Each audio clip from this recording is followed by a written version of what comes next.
नमस्कार साथियों यदि आप कोई प्रॉपर्टी अपनी रेंट पर दे रहे हैं, लगातार पहले से दे रहे हैं, आप अभी भी दे रहे हैं, तो आपको नए नियमों को समझ लेना चाहिए कि अगर आप रेंट पे दे रहे हैं तो कौन कौन से नए अपडेट्स हैं और जो नई व्यवस्था है वो क्या है और सरकार क्या नई व्यवस्था करने जा रही है आपको।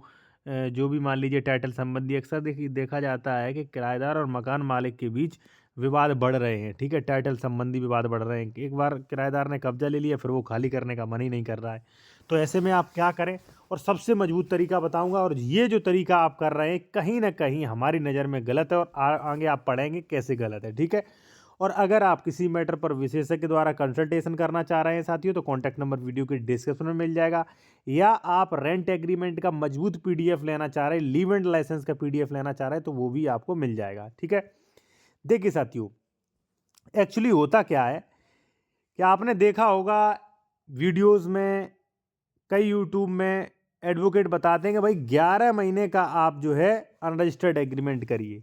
ठीक है, लेकिन मैं कहूँगा साथियों कि आप रजिस्टर्ड एग्रीमेंट ही करिए। उसके पीछे वजह क्या वो समझें आप। ठीक है, और देखिए अगर आप जूनियर एडवोकेट हैं तो कोर्ट ड्राफ्टिंग एवं नियम ई बुक ले सकते हैं। इसमें ये सारी चीज़ें मिलेंगी, जैसे स्टे, स्थगन आदेश, दाखिल खारिज रुकवाने के लिए, जमीन बंटवारा, सीमांकन संशोधन, ठीक है, कैविएट, कब्जाधारी की बेदखली, मकान बंटवारा, वसीयत, प्रोबेट, इसमें ये सारी चीज़ें आपको जो है सभी ड्राफ्ट जो है मिलेंगे आपको। ठीक है, और अगर मान लीजिए आप रजिस्ट्री का काम सीखना चाह रहे हैं तो रजिस्ट्री ड्राफ्टिंग नियम कोर्स ई बुक ले सकते हैं। व्हाट्सएप नंबर हमारा ये दिया गया है, स्क्रीनशॉट ले लीजिए। इसमें भी आपको सब कुछ मिलेगा, दान पत्र का PDF, agreement, leave and licence, sale agreement, गोदनामा, ठीक है, जीपीए, मुख्तारनामा, और यहाँ पे आपका जो वो होता है ना वो लीव एंड लाइसेंस, वो भी आपको यहाँ पे मिलेगा। ठीक है, यहाँ पे अपवाद तो काफ़ी अच्छी, काफ़ी नॉलेज आपको मिल सकती है। ठीक है ना, तो हमने इसीलिए बनाया कि लोगों को दिक्कत ना हो और कानून की जानकारियाँ मिल सकें। ठीक है, तो आप इसे ले सकते हैं।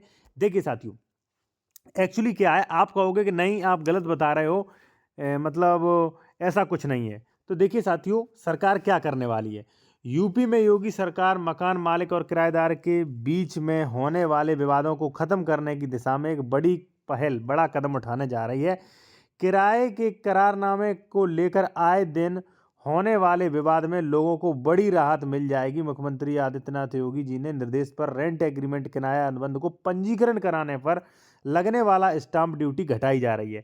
अब देखिए, ये स्टाम्प ड्यूटी क्यों घटाई जा रही है भाई, इसीलिए तो घटाई जा रही है स्टाम्प ड्यूटी कि आप लोग रजिस्टर्ड पंजीकृत किरायानामा करवाएं। यहाँ पे देखिए, पंजीकृत किरायानामा करवाएं। ठीक है ना, अभी जो है, अभी क्या होता था, लगभग साथियों 2% लगता था और 1% जो है कोर्ट फीस लगभग 3-4% लग जाता था।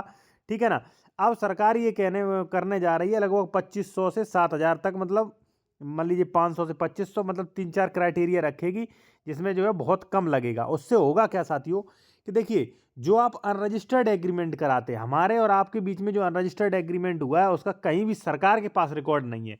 लेकिन जो रजिस्टर्ड एग्रीमेंट होता है साथियों, तो सरकार की रजिस्ट्री ऑफिस में रजिस्टर्ड होता है और बाकायदा वहाँ पे जो रजिस्ट्री करता बैठते हैं, वो प्रबंधक बैठते हैं, उनके आगे बयान होते हैं और वो ही अपने यहाँ पर भी जो रजिस्टर होते हैं, जो भी मान लीजिए पंजीकृत उनके वो जो अभिलेख होता है, जो भी मान लीजिए वहाँ पे रिकॉर्ड होता है, वहाँ पे अपने यहाँ रखे रहते हैं। अब हमारे और आपके बीच में जो रिकॉर्ड रखा है, कल से फट सकता है, खो सकता है, जल सकता है, या कोई एक व्यक्ति मुकर सकता है।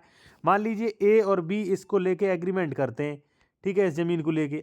अगली बार जब विवाद होता है तो बी कहता है नहीं, मैंने एग्रीमेंट किया ही नहीं है, इन्होंने तो मेरे फर्जी पेपर पे साइन करवा ली थी, बाद में एग्रीमेंट बना दिया।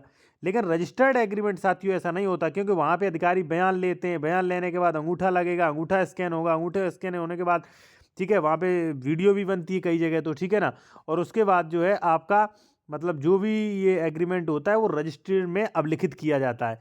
तो ऐसे में रजिस्ट्री चीज़ जो है वो काफ़ी मजबूत होती है।